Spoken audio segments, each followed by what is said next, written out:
SCP-001. The factory.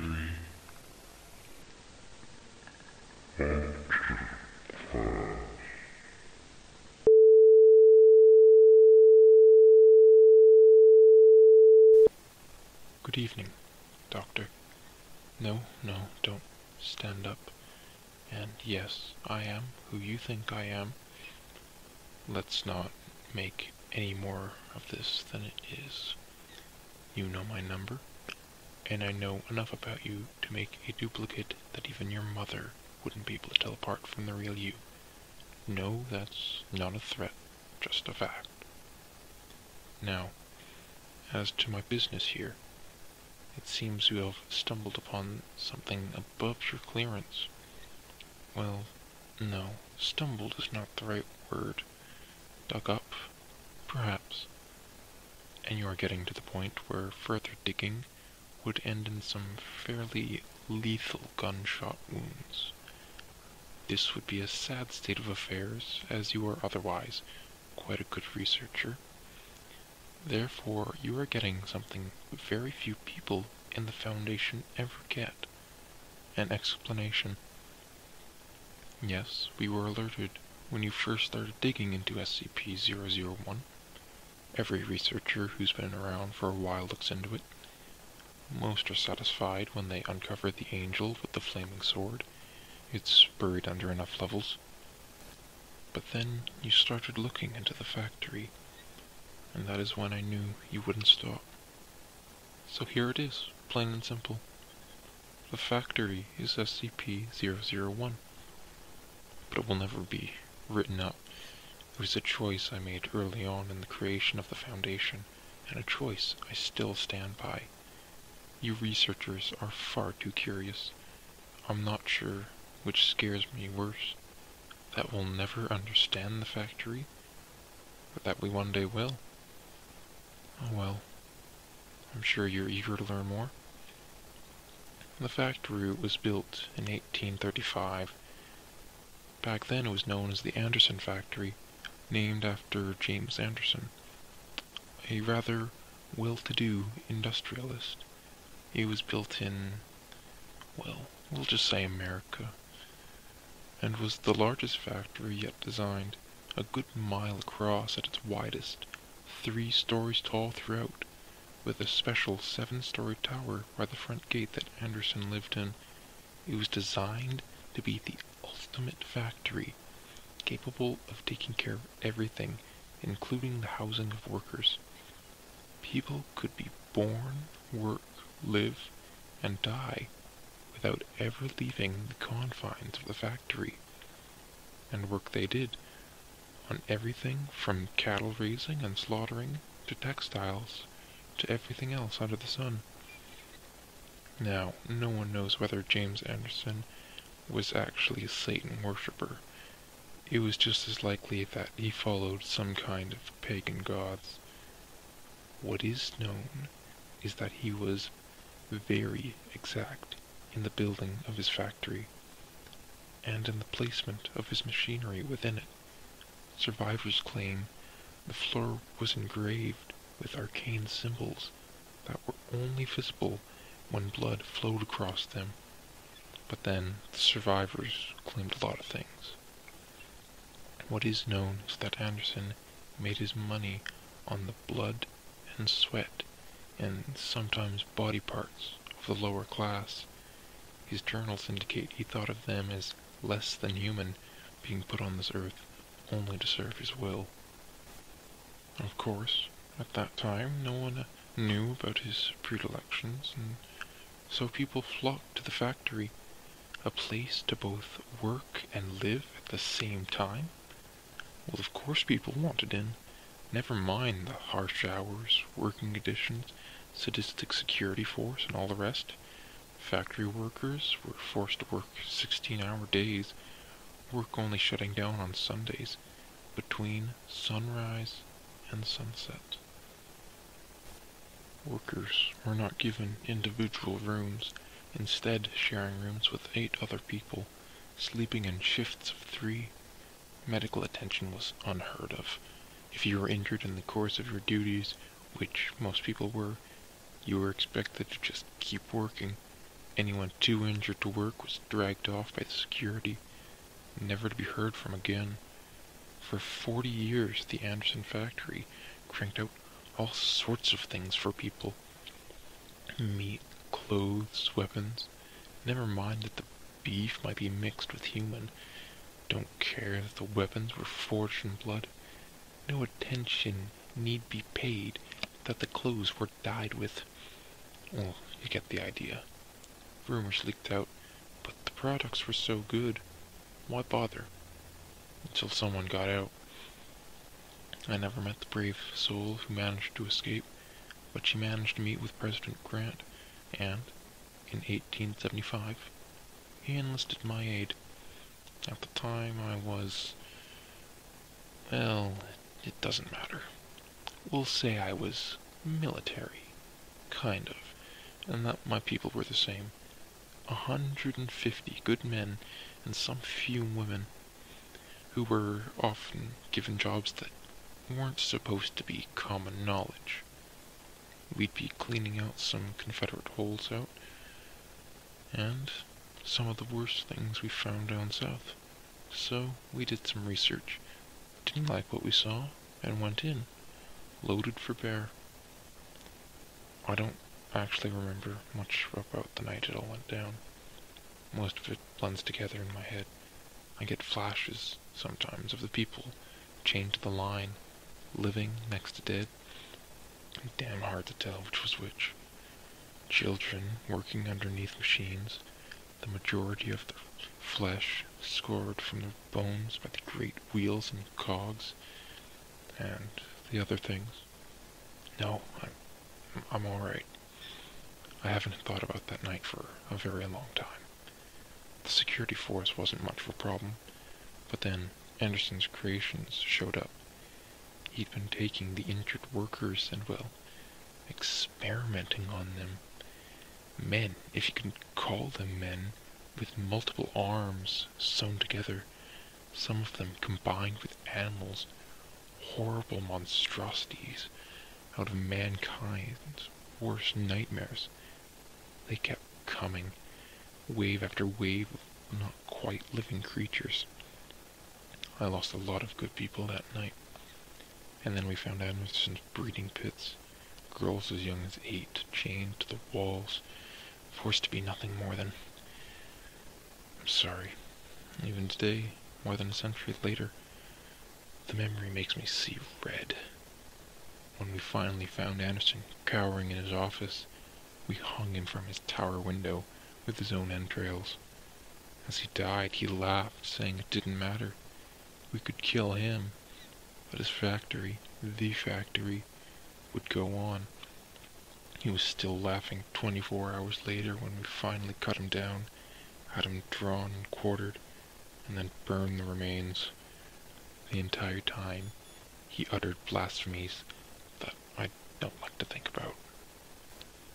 We spent a week cleaning that place out, freeing the workers, putting down the things we found in the basements and many legless rooms.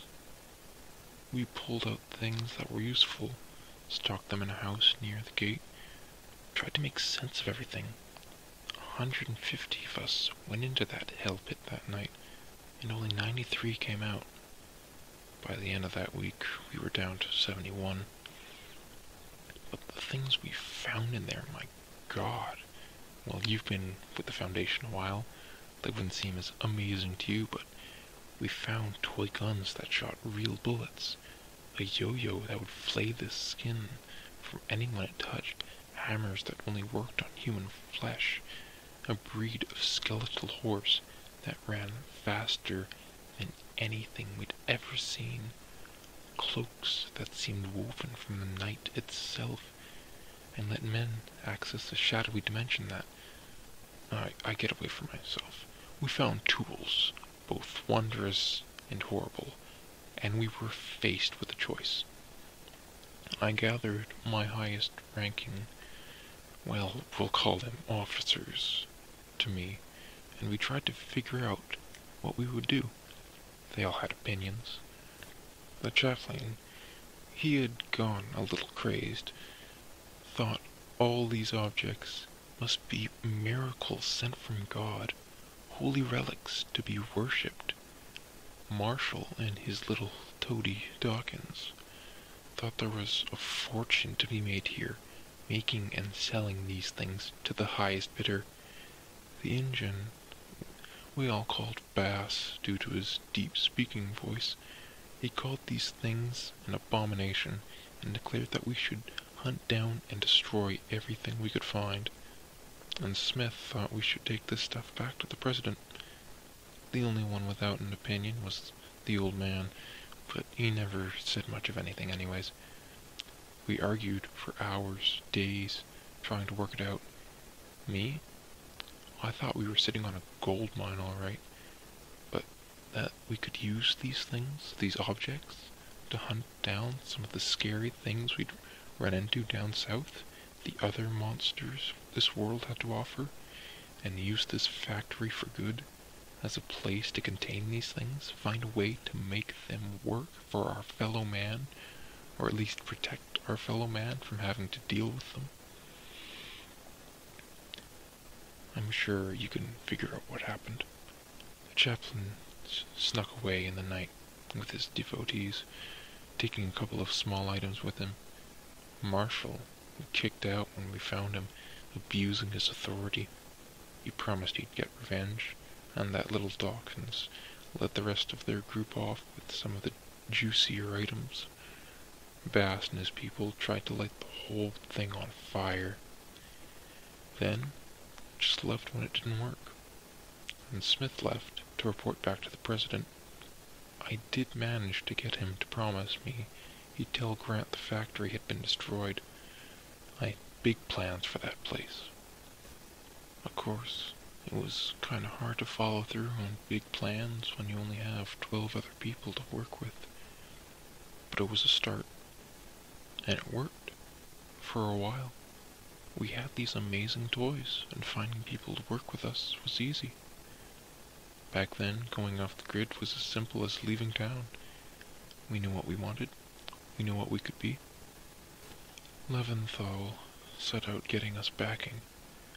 A simple invention here, some well-invested money there. It all worked out. White and Jones set out getting us other backing. In our previous work, we'd found out some interesting things about people. Some secrets that powerful men didn't want getting out. And with our new position helping us keep secrets, we got more people asking us to deal with their secrets. Blackmail is a dirty word, but it works. Bright, Argent, and Luminax got to work cataloging the items. Light and Bright's wife, the nurse, they made sure we kept ourselves healthy. No, it's just remembering Light. She had such unusual ideas about hygiene for the time. Brilliant woman. Charles Flester and Karnoff dealt with training the troops. Tesla and Tamlin were in charge of figuring out how to take advantage of the items without making it obvious. We were amazing. The city we built around the factory, which we took to calling Site Alpha, was self-supporting.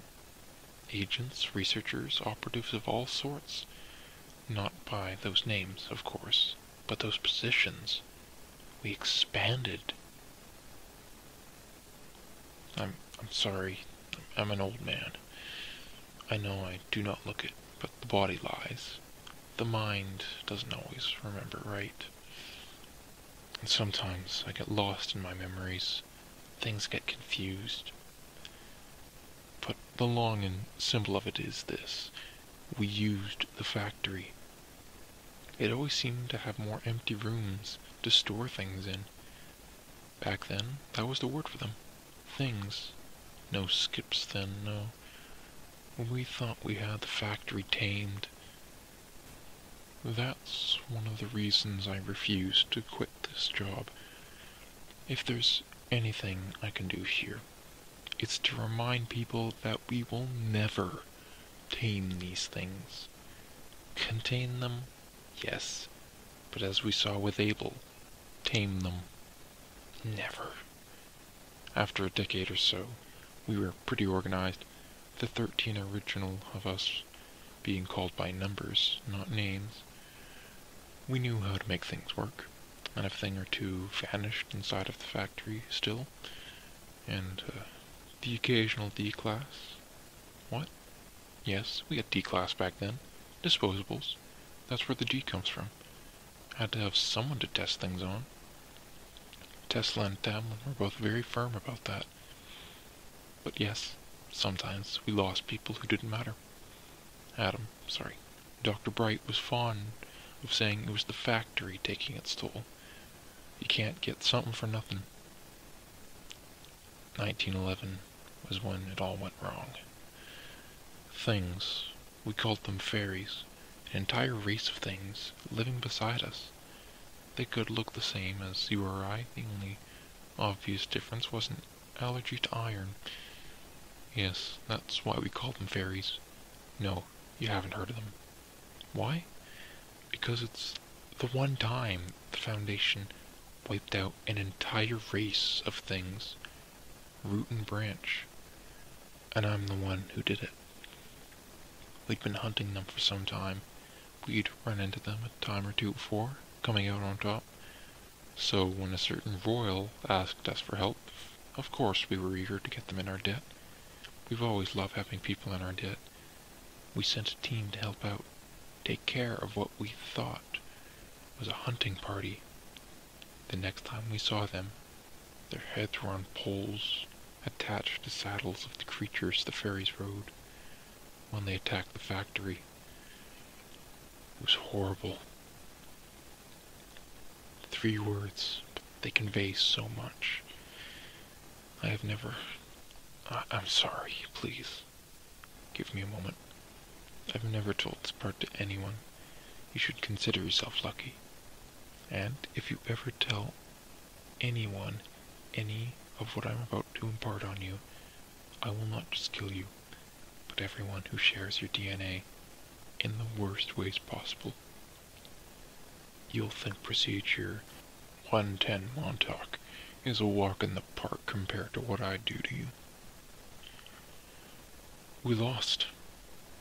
The things came, and they destroyed us. Rode over our emplacements, slaughtered our people, shrugged off our weapons like they were nothing. I watched my 13 go down, left and right, just trying to hold the factory. And I, their leader, their friend, their father figure, godfather to the Brights' 4 young children, confident, sometimes lover, always the confessor. I ran like a scared little schoolboy, deep into the dark guts of the factory. I was chased by the things, always just one step ahead. I could hear them behind me, feel their breath upon my neck end. I came to a door I'd never seen before. A bronze door, covered in Arabic script of some sort. I've never been one for languages, especially not the curvy crap the Muslim men use, but I didn't care. They were coming for me, and I threw the door open and dived through it. Everything inside was different. There was a feeling of peace, that nothing could hurt me here. The light was this dark red, but still felt right. My ears were filled with the steady throbbing of a gigantic heartbeat, and in front of me were the remains of Anderson. It spoke to me then, but I'll be damned if I could tell you exactly what it said. What it told me was more meaning than exact. It offered me hope. It told me that each of the things we had used from the factory, no matter what we did with them, fed it, helped it grow. But if the fairies took the factory, they would destroy it. We couldn't have that. It offered me a deal. You could remove this event, make it have never happened. All I needed to give it was us. I didn't want to. I knew it was a bad idea. But then, I saw them again. My family, my friends, dead. Dead by the hands of those. I agreed. It smiled, and I found myself once more upon the ramparts, watching the horde of fairies crest the hill. My foundation alive once more. In my hands was a weapon. I won't bore you with the details, but we slaughtered them, and with these new weapons continued to slaughter them, everywhere they lived, everywhere they bred. My fellow O5s questioned my decision, thinking we could save some in case we ever needed them. I overruled them. We moved away from the factory, shut it down, moved our things out of there. We changed the name from things to special containment protocols, focusing on containing them, not anything else. The others were curious, but understood I had my reasons. I boarded up the factory, locked it shut, buried it under a ton of rubble, saying it was too dangerous. I thought I'd gotten away from it. And until I found the thing on my desk, one of the old toy guns that shot real bullets, and had the factory label on it. I've sent people in from time to time to see what it might be doing. Last time I sent people in to look, there was nothing there. We keep finding factory items out there. I can't help but think of how many more we don't find. The people who use them and keep it hidden. I think back to the body telling me how each item used gave energy to the factory.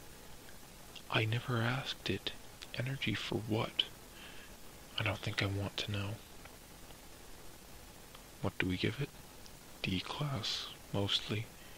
Where did you think all those bodies went? There's a place. Bodies are left and they vanish. Everyone thinks I'm a genius for figuring it out. Sometimes I have to feed it other things. Researchers, agents, they never know it's coming. It just reaches out and takes them. But in the end, we're doing more good by being here. Whatever the factory wants, whatever it is, we're doing good here. I have to believe that. And now you know. Are you happy? I didn't think so. Why tell you? I'm getting old, Everett. Should I die, someone will have to keep feeding it. Maybe you'll be different. Maybe you'll figure out how to stand up to it. But I doubt it.